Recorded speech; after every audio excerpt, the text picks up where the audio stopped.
जय हिंद। मैं हूं कर्नल दानवीर और आप मेरे को देख रहे हैं इस खिलौने ड्रोन को उड़ाते हुए। दरअसल ये एक फोटोग्राफी में इस्तेमाल होने वाला ड्रोन है। पाकिस्तान ने भी कुछ इसी तरीके के क्वाडकॉप्टर का इस्तेमाल कर जम्मू के एयर बेस के ऊपर हमला किया होगा।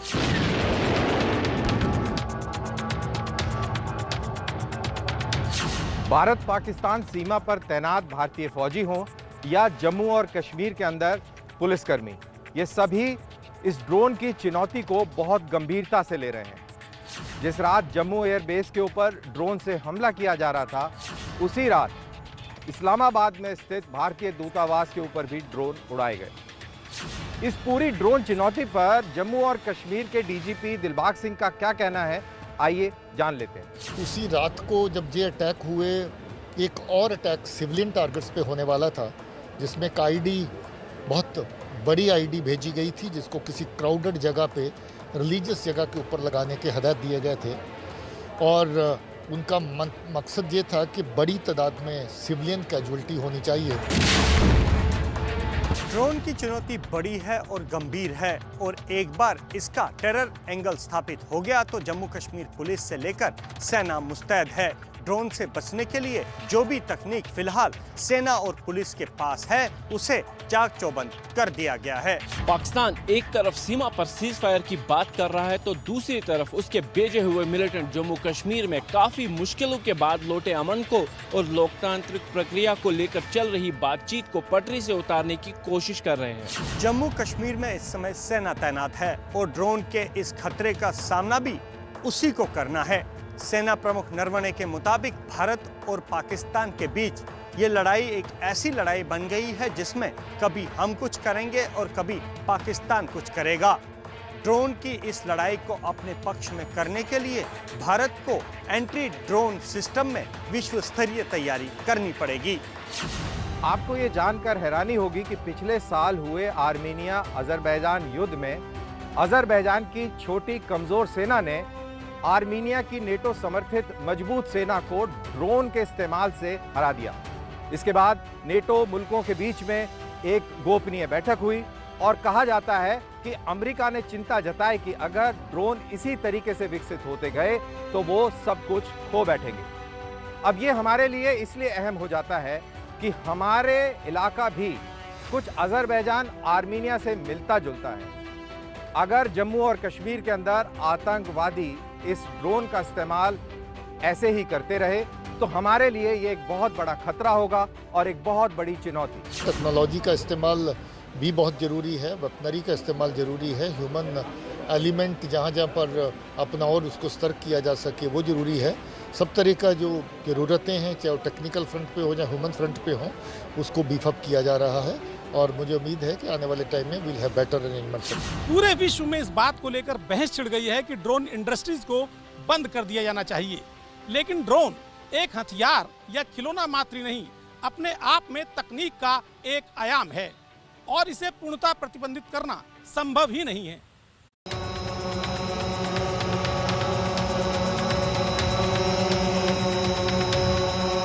जानकारों की सलाह है कि हर ड्रोन की पहचान संख्या जैसी कोई व्यवस्था होनी चाहिए, जैसे हर मोबाइल का एक IMEI नंबर होता है। इससे यह पता चल सकेगा कि ड्रोन कहां बना है, किस काम के लिए बना है। साथ ही इस बात की भी व्यवस्था होनी चाहिए कि हर छोटे से छोटे ड्रोन को भी बेचे जाते समय उसे कौन खरीद रहा है, उसकी पहचान सुनिश्चित की जानी चाहिए। ऐसे सख्त उपायों की तत्काल जरूरत है।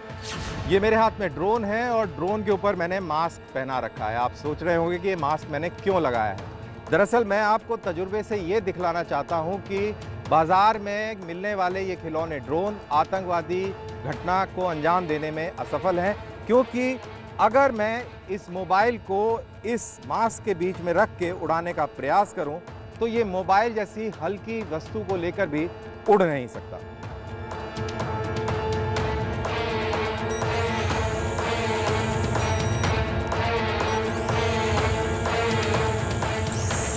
ये मैंने पूरा इसका थ्रॉटल दे दिया है और आप देख सकते हैं कि ये इसको उड़ाने में असमर्थ है। आपने अभी इस तजुर्बे में देखा कि हमारा ड्रोन एक मोबाइल को लेकर उड़ने में भी असक्षम रहा। अब बात हो रही है उस ड्रोन की जिसका इस्तेमाल आतंकवादियों ने और पाकिस्तानियों ने किया और उसकी मदद से 4 से 5 किलो का बम जम्मू एयरबेस के ऊपर गिराया।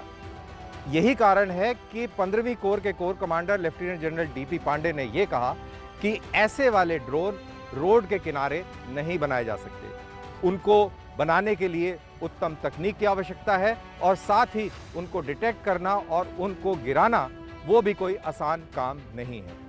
इस पूरे मसले पर हमारे ड्रोन एक्सपर्ट की क्या राय है, आइए उसको भी सुन लेते हैं। एक सिक्योरिटी के जो सीक्रेट्स होते हैं वो आप एरियल मॉनिटरिंग से करके आप उसको आप सीक्रेट्स जान सकते हैं। आप एक तो ये वाइट कलर का होता है, ये इसकी हाइट जो है ये लगभग आराम से 400 मीटर की ऊंचाई तक हो सकता है। तो 400 मीटर की हाइट का मतलब ये हुआ कि आप इसको इवन स्नाइपर से भी पहले तो लोकेट नहीं हो पाएगा, और दूसरा अगर लोकेट भी हो गया तो उसको शूट करना बहुत टफ होता है। इसकी रेंज बहुत हाई होती है। बैटरी ये आराम से 35 से 40 मिनट चलता है। ये जीपीएस कंट्रोल्ड होता है। आपको अगर चाहिए कि ये चला जाए 40 किलोमीटर दूर तक तो आप नेविगेशन मैप दे दीजिए, कोई ज़रूरी नहीं है कि आप रिमोट से चलाइए। फिर वो इस रिमोट से नहीं चलेगा, बल्कि वो नेविगेशन से चलेगा। भारत पाकिस्तान की सीमा पर सीज फायर और जम्मू कश्मीर के अंदर मिलिटेंटों के खिलाफ सेना और पुलिस का ऑपरेशन ऑल आउट हाल के दिनों में काफ़ी सफल रहा है। राज्य में सक्रिय मिलिटेंटों की तादाद के साथ साथ हिंसा की घटनाओं की संख्या में भी कमी आई है। सीमा से घुसपैठ की कोशिशें घटी हैं और उनके खिलाफ सैनिक कार्रवाई बढ़ी है। जम्मू कश्मीर में लौटती शांति पाकिस्तान में बैठे आकाओं को पसंद नहीं आ रही और उनके हाथ लगातार लग रही नाकामी उनकी बेचैनियां बढ़ा रही है। आतंकवाद का आधार लगातार सिकुड़ रहा है और ऐसे में पाकिस्तान जल्द से जल्द कुछ बड़ा करने की कोशिश में लगा है। ड्रोन हमले इसी की कड़ी का हिस्सा हैं। जम्मू की इस ड्रोन की घटना के बाद भारत पाक सीमा पर पाकिस्तानी ड्रोनों ने कई बार घुसपैठ करने का प्रयास किया है। अब इन ड्रोनों से निपटने का एक कोई तरीका निकालना पड़ेगा। ये तरीका तकनीक में होगा और तेवर में होगा। तकनीक हमें इजराइल से मिल सकती है या डीआरडीओ के शोध से मिल सकती है, लेकिन तेवर राजनीतिक इच्छा शक्ति, सैन्य साहस और कूटनीतिक दांवपेच से मिलेगी। भारत को ये चुनौती का सामना बिल्कुल सामने दृढ़ता से खड़े होकर करना होगा, वरना ये हमारे लिए एक बहुत बड़ा सिरदर्द बन जाएगी। बहरहाल आज के लिए बस इतना ही। अगले हफ्ते फिर किसी नए मुद्दे के साथ संवाद करेंगे। तब तक के लिए जय हिंद।